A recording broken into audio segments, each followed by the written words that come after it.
ప్రజల వద్దకే పాలన అన్నట్లు దేశంలోనే ఫస్ట్ టైం వాట్సాప్ గవర్నెన్స్ను అందుబాటులోకి తెచ్చింది ఏపీ ప్రభుత్వం.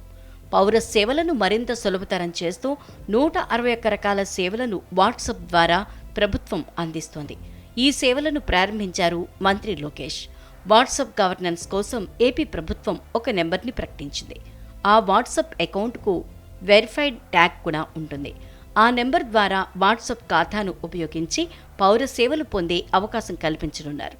తొలి విడతలో 161 సేవలను వాట్సాప్ ద్వారా అందించనుంది ఏపీ ప్రభుత్వం. దేవాదాయ, విద్యుత్, ఆర్టీసీ, రెవెన్యూ, సీఎంఆర్ఎఫ్, మున్సిపల్ శాఖల సేవలు అందుబాటులో ఉంటాయి. ప్రభుత్వం ఏదైనా సమాచారాన్ని ప్రజలకు చేరవేయాలంటే ఈ వాట్సాప్ ఖాతా ద్వారానే సందేశం పంపించనుంది.